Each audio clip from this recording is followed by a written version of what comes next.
अस्सलाम वालेकुम dear students. तो आज हमारे पास चैप्टर 7 का लेक्चर नंबर 3 आर्टिकल जो हमारे पास है simple harmonic motion and circular motion. तो चलिए स्टार्ट करते हैं अपना आज का आर्टिकल।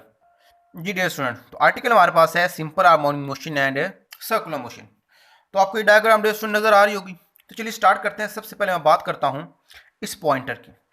देखिए डियर स्टूडेंट, मैंने क्या लिया, ये पॉइंटर मैस ले लिया। अब मतलब एक वर्टिकल हॉरिजॉन्टल मैस है, स्प्रिंग सिस्टम ले लिया होगा।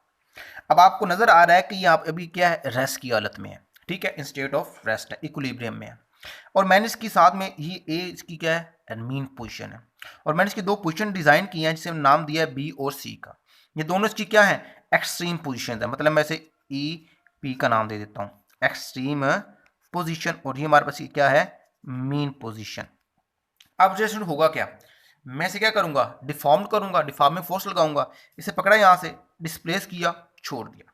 आप एक चीज ऑब्जर्व करोगे, ये टू एंड फ्रो कुछ इस तरह क्या करेगा, मूव करेगा। मतलब ये कुछ इस तरह क्या करने वाला है, टू एंड फ्रो वाइब्रेट करेगा। मतलब ये मूव करेगा ए से सी, सी से ए से बी, और फिर बी से वापस ए के ऊपर। और इस तरह क्या करेगा, ये अपनी मोशन को पर टू एंड फ्रो ऐसे ऑसिलेट पर वापस रिपीट करता रहेगा। मतलब बार बार परफॉर्म करता रहेगा।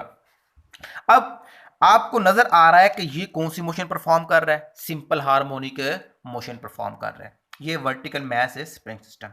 अब देखिए स्टूडेंट, इस क्वेश्चन को पढ़ने का मकसद ये है कि हमारे पास जो वाइब्रेटरी मोशन थी, जो हमारे पास ऑसिलेटरी मोशन थी, इसके जितने भी हमारे पास प्रॉब्लम्स थे, उनको सॉल्व करने के लिए हमें कुछ इक्वेशंस चाहिए थी।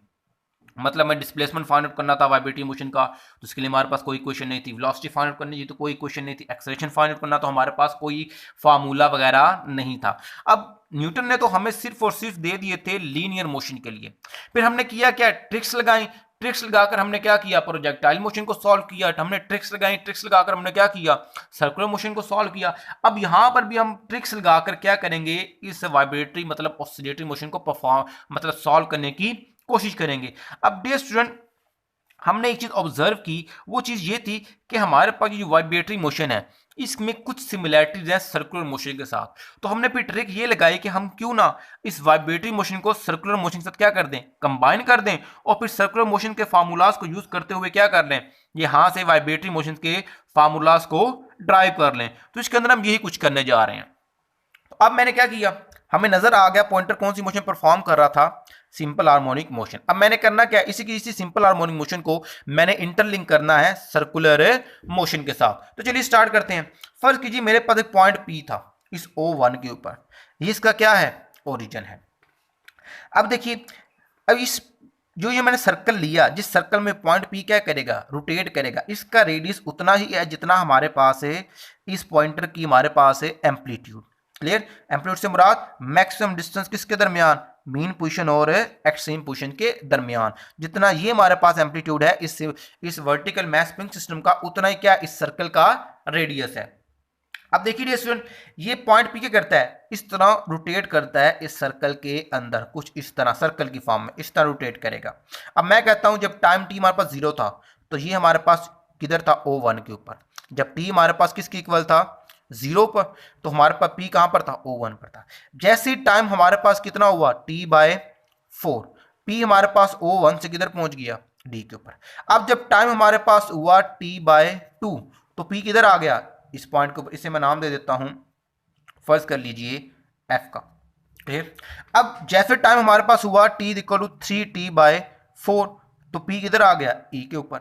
अब जैसे टाइम हमारे पास इक्वल हुआ टी के, तो हमारे पास वापस से पी किधर आ गया, O1 के ऊपर आ गया। और उसने क्या कर लिया, अपना एक चक्कर है कंप्लीट कर लिया। अब देखिए डियर स्टूडेंट, मैंने ना एक और पॉइंट, एक लाइन ले ली इस सर्कल की, इसका डायमीटर सर्कल का, वो हमारे पास क्या है, DE। अगर आप गौर करो तो ये DE एग्जैक्टली मैच कर रहा है इसी BC के साथ। क्लियर, अब मैंने किया क्या, मुझे पता चल चुका कि P ऐसे क्या कर रहा है, सर्कल में रोटेट कर रहा है, और इसका रेडियस इसके एम्पलीट्यूड के इक्वल है। इस सर्कल का डायमीटर D इक्वल है BC के। अब मैं क्या करूंगा, अब स्टूडेंट मैं क्या करूंगा, मैं इस P की प्रोजेक्शन लूंगा। ठीक, अब फर्ज कीजिए जब मैंने प्रोजेक्शन मतलब इसका साया, जब पॉइंट P O1 के ऊपर था, तो इसकी जो प्रोजेक्शन मैंने N ली हुई है वो O के ऊपर थी। अब होगा क्या, जैसे जैसे हमारे पास इस साइड से P ऊपर की तरफ मूव करेगा, देखिए डियर स्टूडेंट, तो वैसे वैसे जैसे जैसे P ऊपर की तरफ मूव करेगा वैसे वैसे N भी ऊपर की तरफ मूव करेगा। और जब टाइम हमारे पास होगा T/4 तो ये दोनों एक पॉइंट D के ऊपर आपस में मीट कर जाएंगे। क्लियर? अब होगा क्या, अब होगा कुछ यूं, यहां से अब जैसे हमारे पास टाइम होगा T/2, अब हमारे पास N नीचे की तरफ आएगा और P किधर आएगा, कुछ इस तरह आएगा, और सेम टाइम के ऊपर इधर आ जाएंगे। फिर मजीद जब टाइम होगा हमारे पास 3T/4 तो अब यहां से N नीचे की तरफ और P भी नीचे की तरफ, और सेम टाइम के ऊपर हमारे पास ये दोनों इधर पॉइंट है E के ऊपर मीट कर जाएंगे।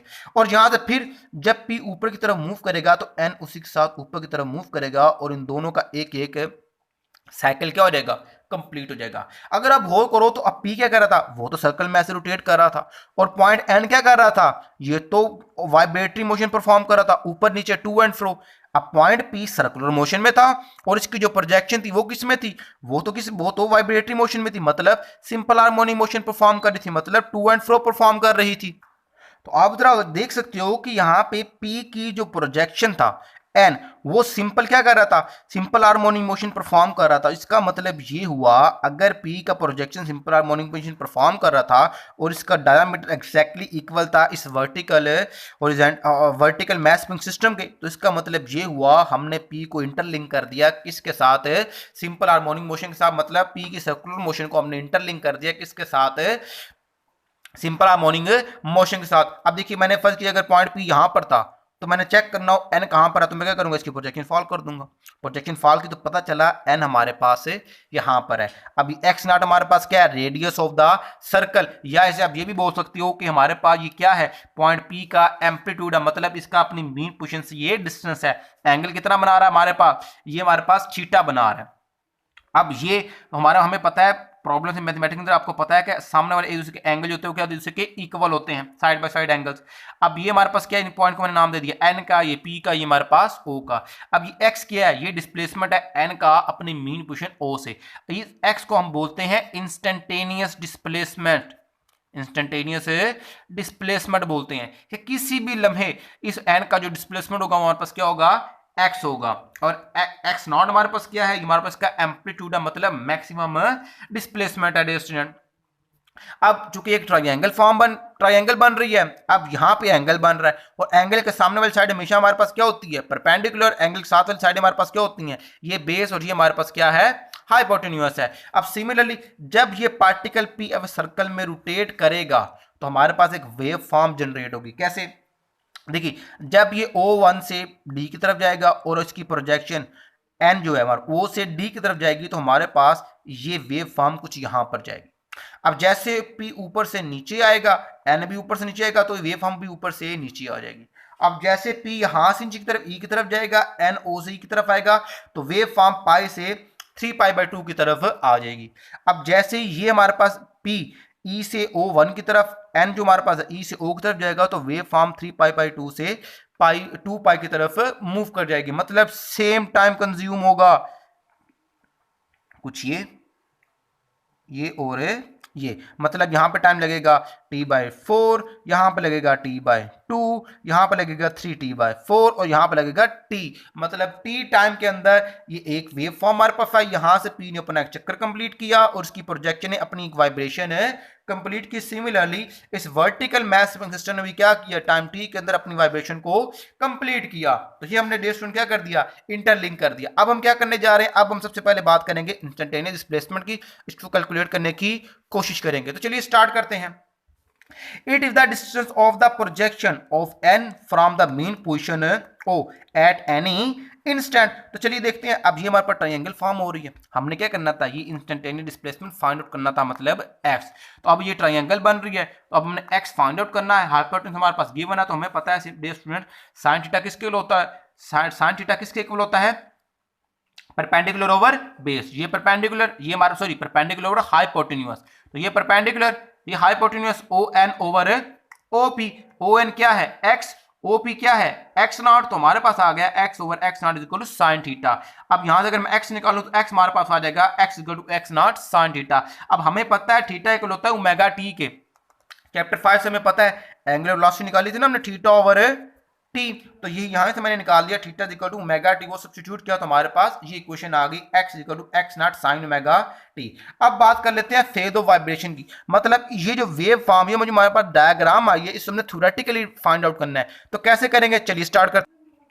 अब मैंने पुट किया when theta is equal to zero, तो जब मैं इस फार्मूला के अंदर थीटा जीरो पुट करूंगा तो x equal to X not sine zero, तो साइन जीरो किसके इक्वल होता है, जीरो के, तो हमारे पास आ गया x is equal to zero.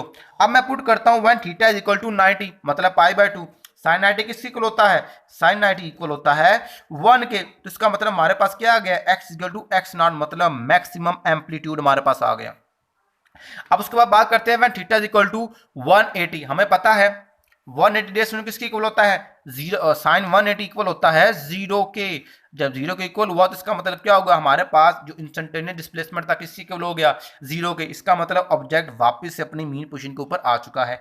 When theta is equal to 270, हमें पता है साइन 270 किसके इक्वल होता है, साइन 270 इक्वल होता है -1 के, मतलब साइन 3π/2 किसके इक्वल होता है, -1 के। तो हमारे पास जो इंस्टेंटेनियस डिस्प्लेसमेंट आया वो आया हमारे पास -x0 की फॉर्म में, मतलब अब ये n किधर आ चुका है, e के ऊपर आ चुका है, मतलब पॉइंट p हमारे पास e के ऊपर आ चुका है, नेगेटिव एक्सिस में आ चुका है। अब जब हम पुट करेंगे थीटा इज इक्वल टू 360, मतलब 2 पाई, तो हमें पता है साइन 2 पाई साइन 360 किसके इक्वल होता है, डियर स्टूडेंट, ये इक्वल होता है जीरो के। इसका मतलब इंस्टेंटेनियस डिस्प्लेसमेंट हमारा दोबारा से क्या हो चुका है, जीरो हो चुका है। इसका मतलब हमारे पास जो पॉइंट एन था वापस ओ के ऊपर और पॉइंट पी वापस O1 के ऊपर जा चुका है। तो हमने क्या किया, फेज ऑफ वाइब्रेशन को भी थ्योरेटिकली कैलकुलेट कर लिया। होपफुली डियर स्टूडेंट आपको इस लेक्चर की समझ आई होगी। वीडियो के लास्ट पे वीडियो को लाइक करना और शेयर करना मत भूलिएगा। हमारे चैनल लर्निंग पीपल को सब्सक्राइब कीजिए और बेल आइकन पर प्रेस कर दीजिए ताकि हमारी हर नई आने वाली वीडियो आपको मिल सके। और कमेंट सेक्शन में डियर स्टूडेंट कमेंट लाजमी कीजिएगा, अपनी कीमती राय से हमें आगाह जरूर कीजिएगा। बहुत शुक्रिया।